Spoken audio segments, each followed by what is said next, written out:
Hey everybody, how you doing out there? Thank you very much for joining me on this live. Today we're going to talk about awareness to self-talk.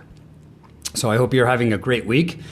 And if you don't know who I am, my name is Mike. I am a self-made self-love journey coach that help people break their relationship habits so you can manifest a conscious relationship through self-love principles and with deep introspection.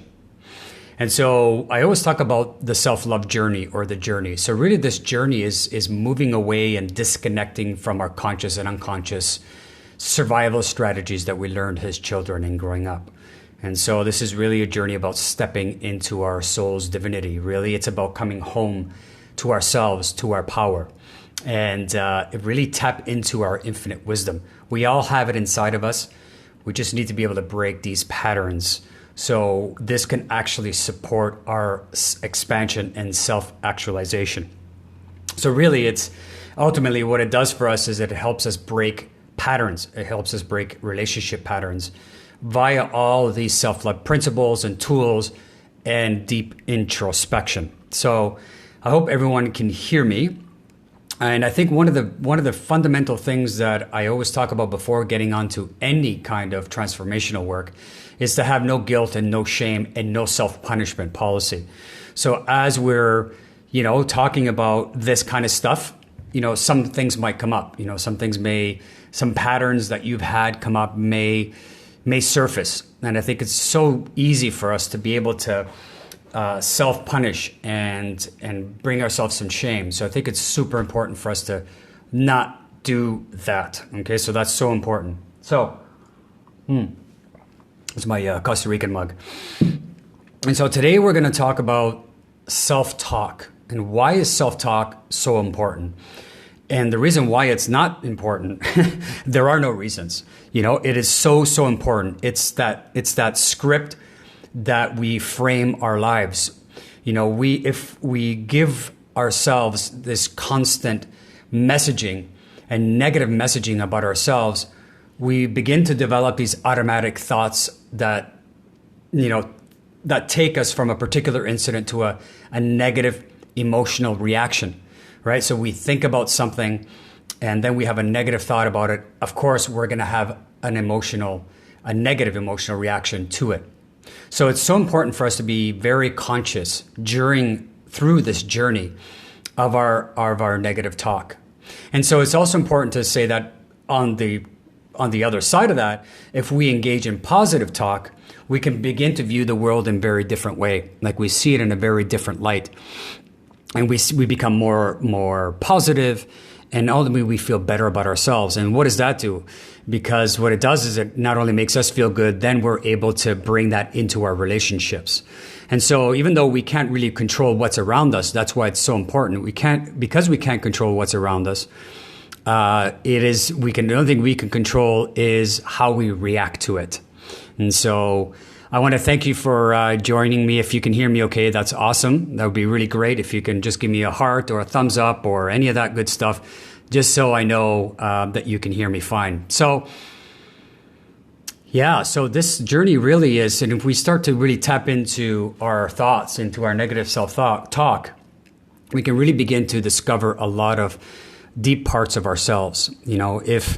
If someone in a relationship, whether it's intimate or otherwise, if someone says that you are not enough or you always fail me or you're stupid, we can go right to extremes, and we may have received those messages in relationship or even growing up, right?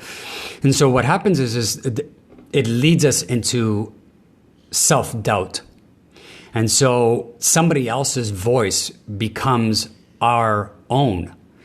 And so it's so disempowering, right? Like if we hear somebody saying that and we actually believe that, we're actually not ourselves anymore. We're actually making somebody else somebody else power over us and our voice and what we think. And so we have to be very conscious of this. And that's why it's so important to be very conscious of our own self-talk. Because if we don't, then we just assume what everybody else is saying is actually true. This may be a very simplistic topic to some of us that are listening. But it's so important, and it's overlooked so often. Because what happens is if we are told this enough times, and this doesn't have to be in an intimate relationship. It could be a relationship with a sibling or with a parent or even at work, right? If we're told something enough times, we actually begin to believe it, especially if we have a predisposition to this thought. So if we grew up in a household where we were told that we were stupid, and then we get into a relationship with someone that says that you are stupid. Now, I'm using an extreme example, but it does happen in relationship. We start to believe that actually is the truth, and we begin to doubt ourselves, and we lose our power. So we make decisions in our life based on the lack of empowerment, and we live our life every day from this place of lack. And so I think it's also important to know and ask, determine where it is that we actually see these messages. Where do they come from? And so, of course, they come from movies, from media, from societal pressure, from culture. And it really also comes down from a place of comparing ourselves. And I need to stress this, is comparing ourselves to someone else or to something else outside of us. Because the moment we begin to compare ourselves, and if we don't see that we're not achieving something in a certain way, or somebody else is more eloquent, or we feel somebody else is more intelligent, or someone's got it more together, we begin to speak to ourselves in a way where we say, oh, I wish I was that intelligent. Oh, I'm not really intelligent. And so the comparison is actually very counterproductive. So it doesn't. We cannot compare ourselves to other people, and so that's really the number one thing, is that's where it comes from. If we look at media and movies and we see people that are a certain way, or they look a certain way, we begin to doubt ourselves, and then the narrative in our mind continues to bring us to that place. So if this is resonating with you, it's very important, again, to be able to practice self-compassion and no guilt and no shame. Everyone is guilty of doing this at some point in time in our lives. And so where it comes from is really not that as important as you wanting to change that behavior. Not shaming ourselves again, and not using coping mechanisms to soothe these thoughts of toxic behavior, through toxic behavior, and doing things that are not good for us. And so, negative self-talk really takes us also out of being in the present moment and just enjoying the moment, because there's always this dialogue that's happening inside of us. If it's negative, then obviously it can impact us in a very negative manner, as opposed to the opposite. So, and what happens is we get into these negative talks oftentimes if our behavior is not in alignment with the changing of a particular behavior. And what I mean by that is that if we believe that we want to make changes in our life and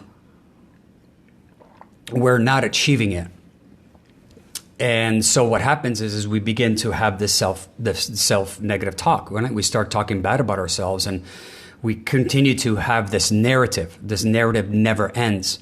So, for example, if we are seeking validation from the outside through a relationship of some kind, it's important for us to be able to sit in that comfortableness and be able to tune in. So if we're actually looking for that validation from someone else, we're actually losing our power. So we need to be able to feel that validation from inside of us. It's so important to be able to sit with ourselves and get curious around the nature of what we talk about. What is it that we are saying within our mind?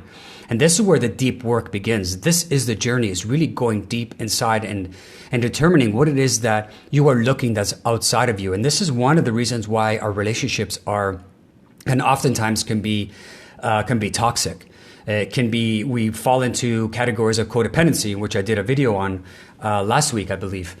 And so when we look for the validation outside of us, we begin to be codependent in our relationships. And that's why it's so critical as part of this journey is to get in touch with our authentic self and be very careful on the self-talk that we have, the narrative that we have in our minds. And so as we move from chaos, rejection, and potentially abandonment, many of us want to just be loved.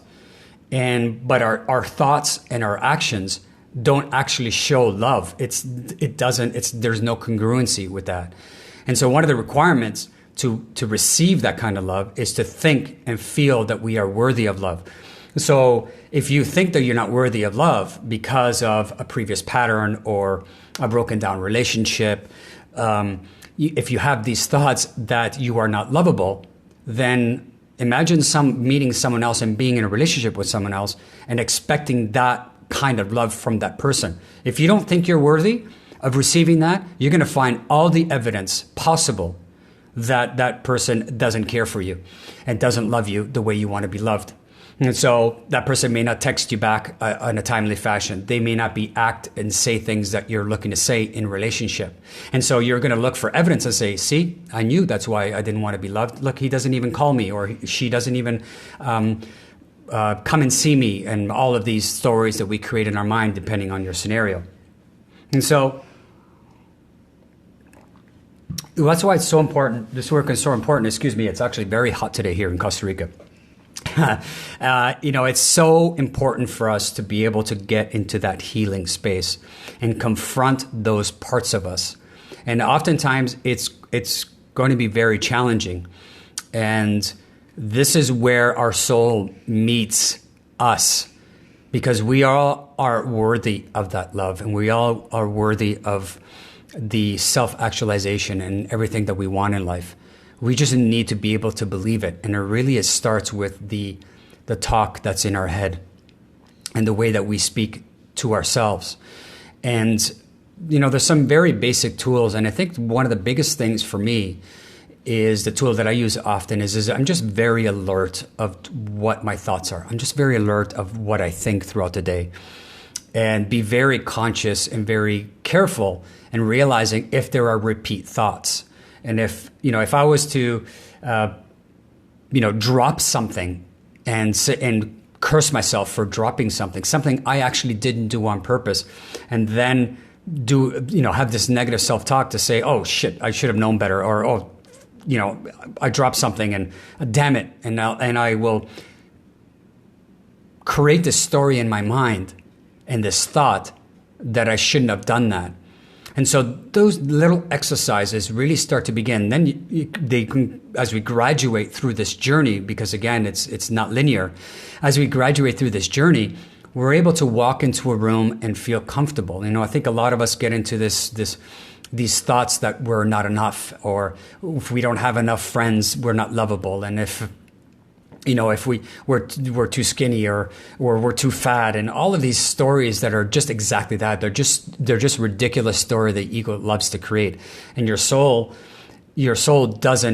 is not like that. And so this journey is about getting back to us, getting back to our thoughts, and just having that awareness. And part of this journey, as I go through my program with my clients, is the first thing that we go through and we talk about is self-awareness, the awareness of our thoughts, our emotions, our feelings, our actions associated with that.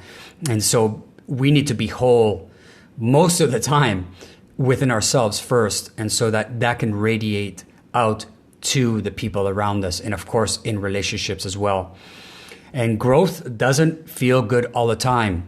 It really doesn't. And I want to thank everyone that's joined lately, so I hope you can hear me well and everything's great.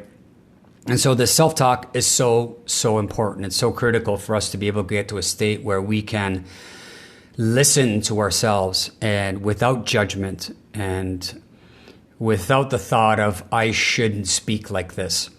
I think it's a matter of changing that narrative around to say, yeah, I'm actually just having these particular thoughts, and I don't want to think this way. And the power comes into where we actually empower ourselves to not want to think that way anymore, and not being okay with staying in a place where we are, not seeking validation from the outside, as I said before, not become codependent on other people for our happiness. And remember, whatever we think about, we are most of the time. And so part of this journey is confronting those parts of us and really begin to take take stock of what our perpetual thoughts are. What is that we always repeat ourselves? Is it feelings or thoughts of not being enough? Thoughts about not being smart enough, not being good enough, not being worthy of. And so these are very common, right? These are things that are in our mind that come from a place of chaos and rejection from a parent, or rejection from even a client or a customer, or from past relationships, or abandonment from a parent or someone that has left us. Because we oftentimes create this negative that if someone left us in a relationship, we make it about us. Like we have this ability to make everything about us, and it's not. Oftentimes it is about other people. Our responsibility is to be able to confront our healing from a place of empowerment, to say, I choose not to think like this, and take all the necessary steps through awareness and through different tools and exercises so that we can change our thoughts. And those thoughts, of course, create different actions, and different actions create different things in our life, especially in our relationships, where all this shit heightens. It all gets heightened in our relationships, right? As our inner child stuff comes out and all of that, which I talk about a lot also. And so as I begin to kind of wrap it up today, if you have any questions, feel free. If you have any comments, feel free. I'm always here to serve. And lives are always interesting because you're on a live and you kind of think of a question and then it doesn't come up. But I'm also available offline, right? I always have my website. If you go to MikeFinelli.com/ask Mike, you can always ask me a question. I can answer these questions on a live or on a video. And so as I begin to wrap this up, it's what a great tool. A great tool to use that I use very often is I just have this alert presence. I opt this alert presence on the dialogue that is going on in my mind. And I really start to begin to think about what it is that I'm saying and how I repeat these every time. Do I repeat the same kind of thoughts and then begin to build a pattern and journal about them? It's okay to just journal and not have any negative thoughts about that. Journaling is one of the most powerful tools. That is where we take whatever's in here, we put it on paper. And once we have it down there, we can actually be able to see patterns. And this is what this journey is about, is really digging deep into those uncomfortable areas and getting to understand how our thoughts are. And once we fully understand what our thoughts are, we can, like I said before, we can create very differently. And so as I begin to wrap this up, I want to thank you very much. I also want to state that I have created a personal values workbook. You can find that on my website at MikeFinelli.com. Feel free to go there. It is absolutely free. And this is a great way for you to reconnect to what it is that you value. And once we understand what it is that we value, we begin to see where our thoughts are and actions around those things that we value, right? So there's a synergy behind that. And so I want to thank you very much for attending today's live. I'm usually here every Wednesday at 12 o'clock Costa Rican time. So I think that's 1 p.m. Eastern, 11 a.m. Mountain, and so on and so on. So I appreciate your time and I appreciate you staying on here. And I will obviously have a recorded version. It'll be on my live section, and I also post this to my other socials, and I also post it on my YouTube channel. All of that information where you can find me is on my website at MikeFinelli.com, as I said. And I always appreciate you taking the time to be with me today on this live, and we'll see you next week. Thanks very much. Take care, guys.